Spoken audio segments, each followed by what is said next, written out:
تو اس لیے برطانیہ نے جو ہے وہ امریکن لوگوں کے اوپر بہت سارے ٹیکسز لگا دیے. وہ کون سے ٹیکسز تھے؟ وہ ٹیکسز اب ہم آگے جا کے لیکچر میں ڈسکس کریں گے. سب سے پہلا ایکٹ ہمارے پاس جو ہے وہ شوگر ایکٹ ہے. شوگر ایکٹ کو جو ہے وہ 1764 میں برطانیہ نے امپوز کیا امریکن لوگوں کے اوپر. اس ایکٹ کے اکارڈنگ آپ چینی صرف اور صرف جو ہے وہ برطانیہ ایکسپورٹ کر سکو گے. اگر چاہے فرانس، اسپین، جو دوسرے نیبرنگ کنٹریز تھی، وہاں پہ چینی کی قیمت زیادہ کیوں نہ ہو، لیکن آپ کو چینی جو ہے وہ صرف اور صرف برطانیہ ہی ایکسپورٹ کرنی پڑے گی. چاہے برطانیہ میں چینی کی قیمت کم کیوں نہ ہو، پھر بھی چینی آپ کو برطانیہ ایکسپورٹ کرنی پڑے گی. اس کو کہتے ہیں شوگر ایکٹ. دوسرا ایکٹ ہے ہمارے پاس کوارٹرنگ ایکٹ. یہ بھی 1764 میں امپوز کیا برطانیہ نے امریکن لوگوں کے اوپر. اب کوارٹرنگ ایکٹ کے مطابق جتنے بھی امریکہ میں جو برٹش سولجر ڈپلوائے تھے، ان کا جو خرچہ ہے وہ امریکن لوگ یعنی کالونیز اٹھائے. انگلینڈ کے مطابق یہ جو فوج وہاں امریکہ میں موجود ہے، ان کی سیکیورٹی یعنی امریکن کی سیکیورٹی کے لیے. تو اس لیے انگلینڈ نے یہ کہا کہ ان سولجر کا خرچہ جو ہے وہ کالونیز اٹھائے. اور اس کے ساتھ ساتھ اگر ان سولجرز کو آپ کے گھر میں رہنے کی ضرورت پڑے تو آپ منع نہیں کر سکتے. سولجر جب چاہے آپ کے گھر میں جو ہے وہ گھس سکتے، آپ انہیں منع نہیں کر سکتے. اب آپ کو تو پتہ چل گیا ہوگا کہ یہ کتنا مشکل فیصلہ ہے امریکن لوگوں کے لیے، کیونکہ سولجر جو ہے وہ کبھی بھی آپ کے گھر میں جو ہے وہ رہ سکتے ہیں، یعنی آپ ان کو منع نہیں کر سکتے. وہ کسی بھی ٹائم آپ کو جو ہے آپ کے گھر میں گھس سکتے ہیں. اور اس کے علاوہ جتنے بھی برٹش کے سولجرز تھے امریکہ میں جو ڈپلوائے تھے، ان سب کا خرچہ جو ہے وہ امریکن لوگ اٹھائے. اس کو کہتے ہیں کوارٹرنگ ایکٹ. یہ بہت مشکل فیصلہ تھا امریکن لوگوں کے لیے، یہ کوارٹرنگ ایکٹ. تھرڈ نمبر پہ ہے ہمارے پاس اسٹیمپ ایکٹ. اسٹیمپ ایکٹ کو جو ہے وہ 1765 میں امپوز کیا برطانیہ نے امریکن لوگوں کے اوپر. اسٹیمپ ایکٹ کے اکارڈنگ جتنے بھی لیگل ڈاکومنٹس ہیں، جیسے کہ نیوز پیپر ہو گئے، میگزین ایٹسیکٹرا ہو گئے، یہ سب سے پہلے اسٹیمپ ہوگا برطانیہ کی حکومت کی طرف سے. جتنے بھی وہاں اس وقت جو ایجوکیٹڈ لوگ تھے، اسپیشلی جو جرنلسٹ تھے، جو لائرز تھے، انہوں نے اس ایکٹ کے خلاف آواز اٹھائی. یہ جو ایجوکیٹڈ لوگ تھے، جس میں سے اسپیشلی جو جرنلسٹ اور لائرز شامل تھے، انہوں نے ایک سلوگن ریز کیا کہ نو ٹیکسیشن وداؤٹ ریپریزنٹیشن. اب اس کا مطلب ہے کہ برٹش پارلیمنٹ میں ہماری کوئی ریپریزنٹیشن نہیں ہے، اور آپ ہمارے اوپر جو ہے وہ ٹیکس لگاتے جا رہے ہو، ہم یہ نہیں مانیں گے. جب تک آپ برطانیہ کی پارلیمنٹ میں ہماری ریپریزنٹیشن نہیں ہوگی، تب تک ہم یہ ٹیکسز نہیں مانیں گے. تو انہوں نے جو ہے وہ جگہ جگہ جو ہے وہ پروٹیسٹ کنڈکٹ کیے، جگہ جگہ پروٹیسٹ ہوئے. اسپیشلی جو جرنلسٹ تھے، جو لائر تھے، اور دوسرے جو ایجوکیٹڈ لوگ تھے، انہوں نے یہ سلوگن ریز کیا کہ نو ٹیکسیشن وداؤٹ ریپریزنٹیشن. اسی طرح 1765 میں ایک دوسرا بہت امپورٹنٹ ایونٹ ہوا، اور اس میں جو ہے وہ سنز آف لبرٹی پارٹی بنی. سنز آف لبرٹی پارٹی جو ہے یہ 1765 میں بنی، اور اس کو لیڈ کیا سیموئل ایڈمز نے. انہوں نے برطانیہ گڈس کی بائیکاٹ کیا، اور یہ اعلان کیا کہ آج کے بعد ہم برطانیہ سے جو وہ ٹریڈ نہیں کریں گے. سیموئل ایڈمز نے کمیٹی آف کورسپونڈنس بنائی.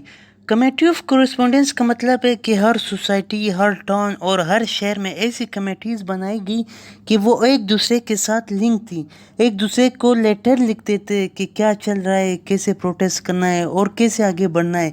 یہ میسیجز جو تھے یہ لیٹرز کے تھرو ہوتے تھے. اب ان سب کو دیکھتے ہوئے لوگوں نے جو ریئیکشن دیے برطانیہ کے ایکٹس کے خلاف، جن میں جو ہے وہ میسیو پروٹیسٹ ہوئے، اور سیموئل ایڈمز جنہوں نے سنز آف لبرٹی پارٹی بنائی، جس کو سیموئل ایڈم نے لیڈ کیا، اور ان کی جو پالیسیز تھی کہ برطانیہ کے گڈس کے خلاف جو ہے وہ بائیکاٹ کرو اور برطانیہ کے ساتھ ٹریڈ کرنا بند کرو. تو ان سب کو دیکھتے ہوئے برطانیہ نے ڈکلیریشن ایکٹ جو ہے وہ پاس کیا. ڈکلیریشن ایکٹ جو ہے وہ 1766 میں برطانیہ نے پاس کیا. اس ایکٹ کے مطابق برطانیہ نے اسٹیمپ ایکٹ کو ریپیل کیا، یعنی اسٹیمپ ایکٹ کو جو ہے وہ ختم کیا. اور اس کے ساتھ ساتھ یہ ڈکلیریشن ایکٹ میں جو ہے وہ پارلیمنٹ اور بادشاہ کو یہ اختیار، برطانیہ کے جو پارلیمنٹ ہے اور برطانیہ کا جو بادشاہ ہے، ان کو یہ اختیار دیا گیا کہ آپ کی فیوچر میں کسی بھی طرح کا جو ہے وہ ٹیکس امریکن لوگوں کے اوپر جو ہے جو کالونی ہے وہاں پہ امپوز کر سکتے ہو کسی بھی طرح کا ٹیکس.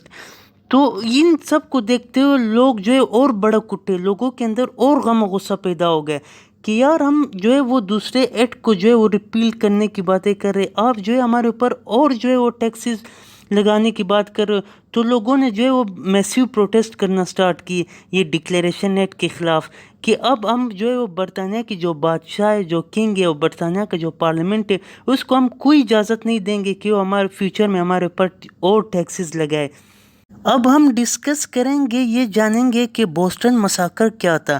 بوسٹن مساکر 1770 میں ہوا.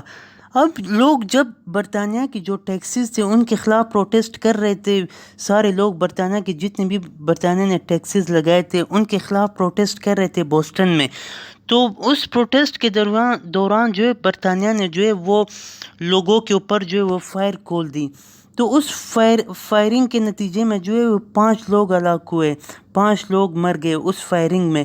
بوسٹن مساکر کو جو ہے وہ مساکر تو نہیں کہا جا سکتا, اس میں صرف 5 لوگ مرے تھے, لیکن یہ امریکن ریولوشن اور امریکن ہسٹری میں یہ ایک بہت ہی امپورٹنٹ ایونٹ ہے بوسٹن مساکر.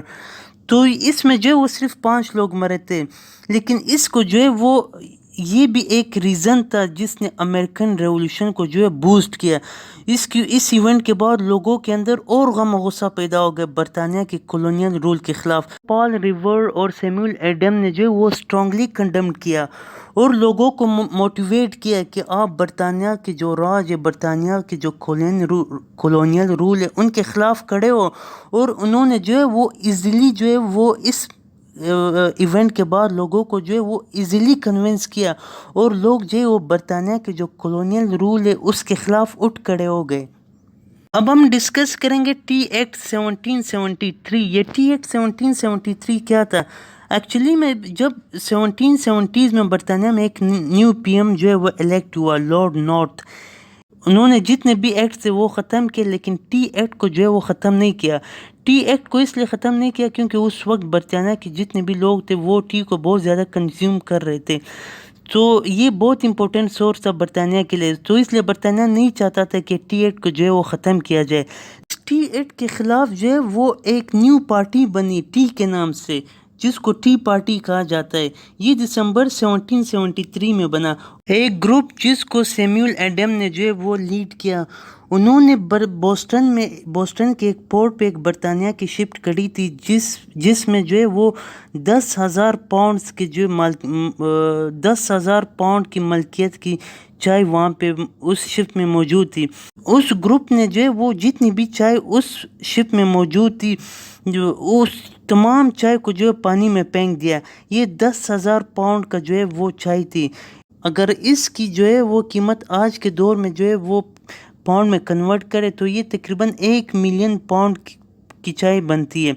سو اس ایونٹ کے بعد اس گروپ کا نام ٹی پارٹی پڑ گیا.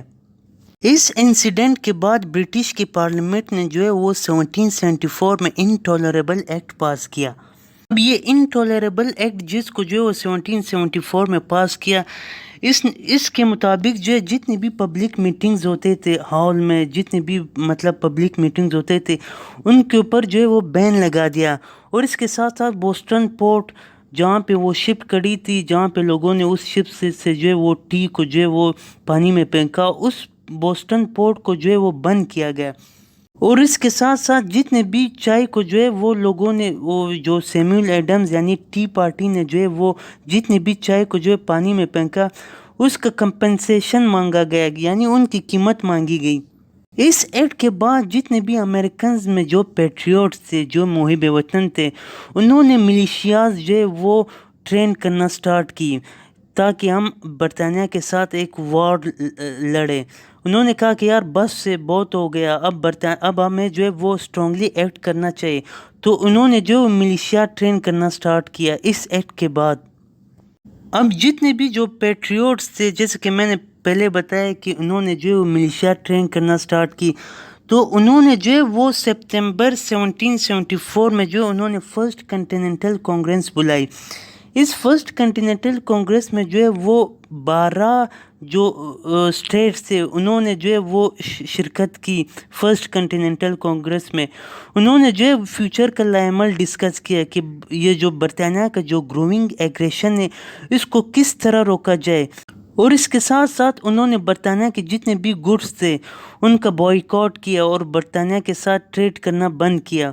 یہاں پہ جو ہے وہ ایک چیز بہت امپورٹنٹ ہے آپ کے لیے، یہاں پہ جو ہے یہ کسی بھی MCQs میں پوچھا جا سکتا ہے. اگر آپ امریکن ہسٹری پڑھ رہے ہو تو وہاں پہ یہ پوچھا جا سکتا ہے کہ وہ کون سا اسٹیٹ تھا جس نے جو ہے فرسٹ کنٹیننٹل کانگریس میں شرکت نہیں کی. تو وہ ہمارے پاس وہ اسٹیٹ ہے جارجیا. جارجیا وہ 13 کالونیز میں سے ایک کالونی تھی جنہوں نے فرسٹ کنٹیننٹل کانگریس میں جو وہ شرکت نہیں کی. یہ آپ کے لیے بہت امپورٹنٹ ہے MCQs کے لحاظ سے. جتنے بھی ایونٹس میں نے آپ کے ساتھ ڈسکس کی یہ سارے ایونٹ کرتے کرتے بالآخر جو ہے وہ وار تک پہنچ گئی اور آخر کار جنگ چڑھ گئی. یہ جنگ کب چڑھ گئی؟ یہ اپریل 1775 میں جو وہ آفیشلی طور پہ فائٹنگ سٹارٹ ہو گئی. یہاں سے جو امریکن ریولوشنری وار کی جو ہے وہ شروعات ہوتی ہے 1775 میں، جس کو وار آف انڈیپینڈنس بھی کہا جاتا ہے. جو کنٹیننٹل آرمی تھی یعنی جتنی بھی 13 کالونیز کی آرمی تھی اس کو جارج واشنگٹن نے لیڈ کیا. جارج واشنگٹن نے اس کو لیڈ کیا اور اس کے ساتھ ساتھ امریکہ کا فرسٹ پریزیڈنٹ بھی جارج واشنگٹن ہی بنا. جتنے بھی جو کنٹری سائڈ تھی، جو دیہات گاؤں وغیرہ کے جو رورل ایریاز تھے ان کے اوپر ان سب کے اوپر جو وہ کنٹیننٹل آرمی نے جو ہے وہ قبضہ کیا. لیکن برطانیہ کی جو فوج تھی وہ ابھی بھی شہروں میں موجود تھی. شہروں کے اوپر جو سٹیز کے اوپر جو ہے وہ ابھی بھی برطانیہ کی جو آرمی تھی ان کا قبضہ تھا، جیسے کہ بوسٹن ہو گیا اور نیو یارک ہو گیا. وہاں پہ جو ہے وہ جتنے بھی ٹریڈرز تھے برطانیہ کے، جن کو میں نے شروع میں آپ کو بتایا، یہاں پہ بھی میں نے لکھا ہے جن کو لوئلسٹ کہا جاتے ہیں، جو آبادی کے 15 سے 20% تھے، وہ اس جنگ سے خوش تھے. کیونکہ ان کو جو ہے منافع مل رہا تھا. 1776 کے شروع میں جتنے بھی 13 کالونیز میں برٹش کی جو گورنمنٹس تھی ان سب گورنمنٹس کو جو ہے وہ پیٹریوٹس نے اوور تھرو کیا. وہ سارے گورنمنٹ جو وہ گر گئے، ان کے اوپر جو پیٹریوٹس نے قبضہ کر لیا اور انہوں نے یہ کہا کہ اب جو ہے اب ہم کالونیز نہیں ہے، اب ہم ایک اسٹیٹ ہے، اب ہم اسٹیٹس کی طرح کام کریں گے. ان میں جو ہے یہ Georgia, Virginia, north Carolina, south Carolina, یہ سارے اسٹیٹس تھے جو جن کے اوپر جو پیٹریوٹس نے جو ہے وہ قبضہ کر لیا. سیکنڈ کانٹیننٹل کانگریس ہوئے اور اس کانٹیننٹل کانگریس جو ہے یہ 4 جولائی 1776 میں انہوں نے جو ہے وہ ڈکلیریشن آف انڈیپینڈنس سائن کیا فیلاڈلفیا میں. اس ڈکلیریشن آف انڈیپینڈنس کے تحت انہوں نے امریکہ کی جو آزادی ہے ان کا اعلان کر لیا.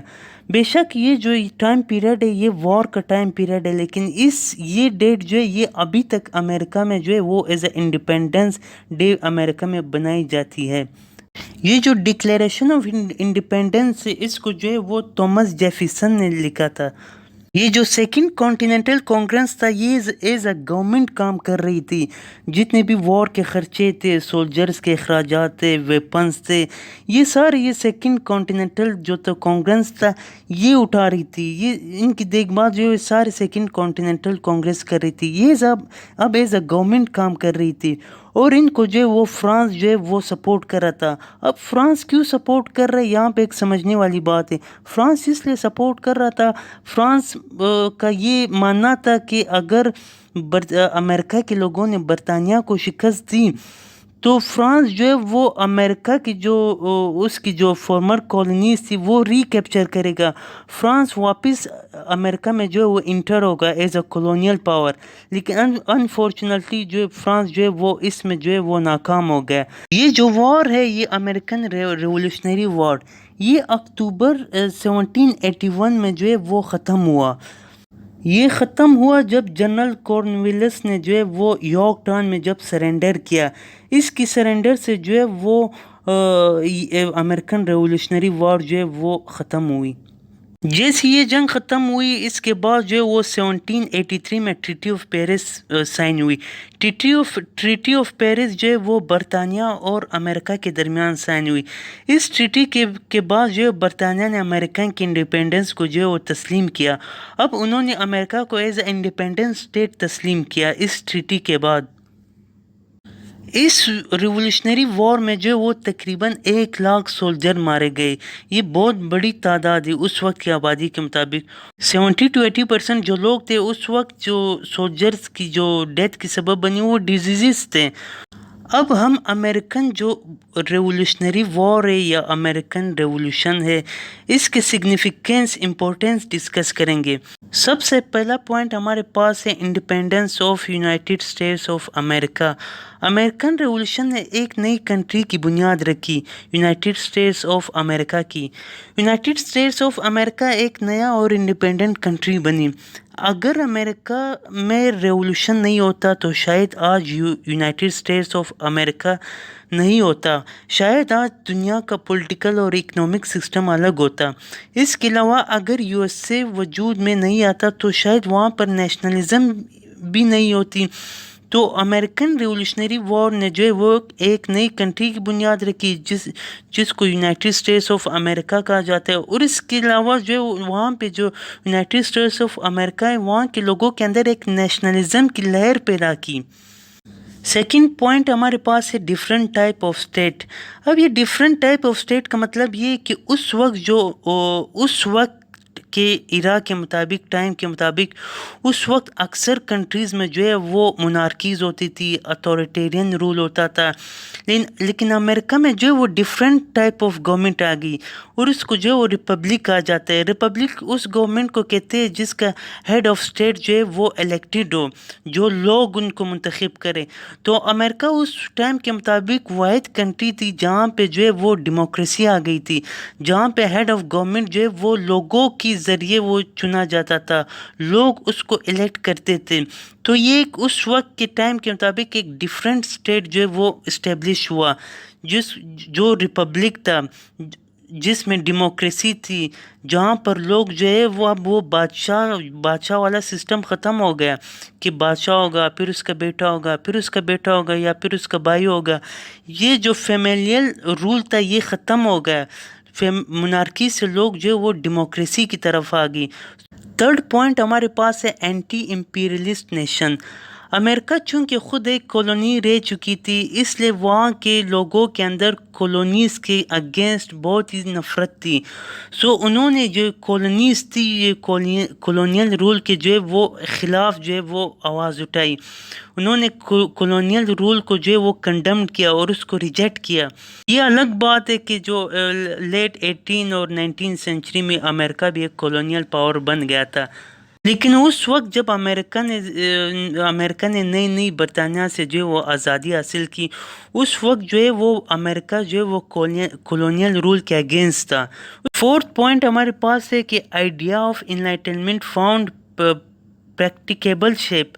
یعنی آئیڈیا آف انلائٹنمنٹ جو ہے وہ پریکٹیکل شیپ مل گئی تھی. آئیڈیا آف انلائٹنمنٹ کو جو ہے وہ میرے جو نیکسٹ لیکچر ہوگا فرینچ ریولوشن اس میں میں ڈیٹیل میں ڈسکس کروں گا کہ آئیڈیا آف انلائٹنمنٹ ہے کیا. Thinking, reasoning, observing and questioning, یہ کچھ ایسی چیزیں تھی جو بیس بنی ایج آف انلائٹنمنٹ کی. سو اس وقت لوگوں نے جو اپنا دماغ کا استعمال کیا یہ ایج آف انلائٹنمنٹ میں. اور بادشاہ کی جو ڈیوائن رائٹس سے یعنی بادشاہ جو ہے وہ اس کو جو ہے وہ خدا نے چنا ہے، خدا کی طرف سے بادشاہ کو جو ہے وہ یہ بادشاہت عطا کی گئی. اس جو بادشاہ کی جو ڈیوائن رائٹس ہے اس کو جو ہے وہ لوگوں نے چیلنج کیا. یہ کس کے تھرو؟ یہ thinking, reasoning, observing and questioning کے تھرو. اور بہت سارے ڈیفرنٹ رائٹر اس وقت میں آئے تھے. اس کو جو ہے میں ڈیٹیل میں ڈسکس کروں گا. یہ میرے جو نیکسٹ لیکچر ہوگا فرینچ ریولوشن اس میں ایج آف انلائٹنمنٹ کو جو ہے وہ ڈیٹیل میں ڈسکس کروں گا. ففتھ پوائنٹ ہمارے پاس ہے کہ دنیا کو سب سے پہلا ریٹن کانسٹیٹیوشن مل گیا تھا. اس سے پہلے برطانیہ بھی ایک جو ہے وہ برطانیہ میں بھی پارلیمنٹ موجود تھا لیکن برطانیہ میں جو کانسٹیٹیوشن تھا وہ ان کوڈیفائڈ تھا. امریکہ کا جو کانسٹیٹیوشن تھا وہ کوڈیفائڈ تھا، وہ ریٹن کانسٹیٹیوشن تھا. اور یہ دنیا کا شاید سب سے چھوٹا کانسٹیٹیوشن بھی ہے، اس میں صرف 7 آرٹیکلز ہے. 6 پوائنٹ ہمارے پاس ہے کہ امریکن ریولوشن نے جو ہے وہ انسپائرڈ کیا فرینچ ریولوشن کو. اب فرینچ ریولوشن کیا ہے یہ میرا نیکسٹ لیکچر میں جو ہے میں اس کو ڈیٹیل میں ڈسکس کروں گا.